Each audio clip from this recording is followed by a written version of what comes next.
DJ Sports.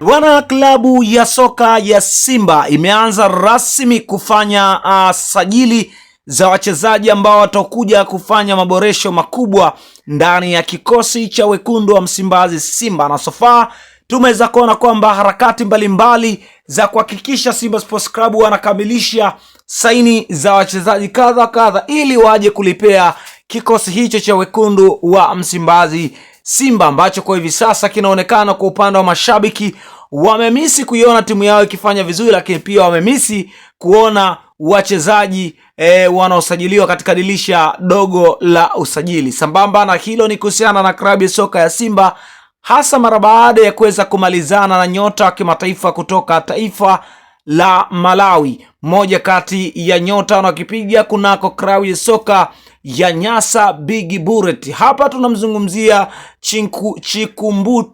Chikumbuto Salim almaarufu kama Chiku Salim, moja kati ya nyota anaokipiga kunako klabu ya Nyasa Big Bullet ambayo inaoshiriki ligi huko Malawi. Hapana shaka tunafahamu ya kwamba ni moja kati ya nyota ambaye sofa amekuwa katika kiwango bora kweli, lakini pia tumeweza kuona kwamba ni moja kati ya nyota ambaye sofa amekuwa kiimbwa sana kunako ligi ya Malawi, huku akiwa ni top scorer ndani ya ligi ya Malawi, huku akiwa ameweza kuhusika katika mabao 26 katika mechi 28 ambazo amecheza, na hizi ndizo takwimu zake. Ameweza kucheza mechi 28. Katika mechi hizo 28 ametoa pasi za mwisho zilizoweza kuzaa magoli 11, ambapo kwa mujibu wa taarifa zinasema, huku pia akiwa amepachika mabao 15.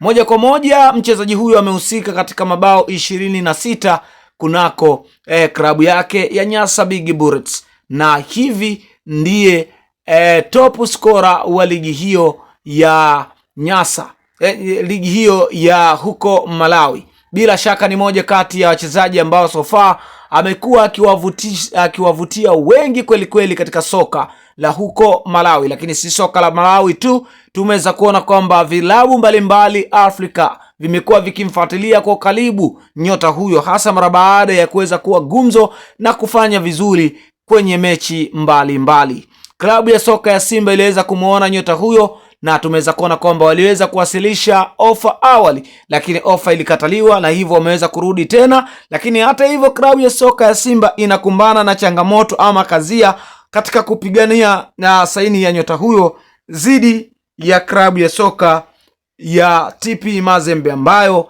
inatokea pale Kongo. Je, katika zile dakika 90 za uhamisho Simba Sports Club wataweza kufanikiwa kulikamilisha dili hilo, au wewe unaonaje? Sehemu yako ya comment ndio sehemu sahihi, basi nasi tutapata kuiona hapa komenti yako.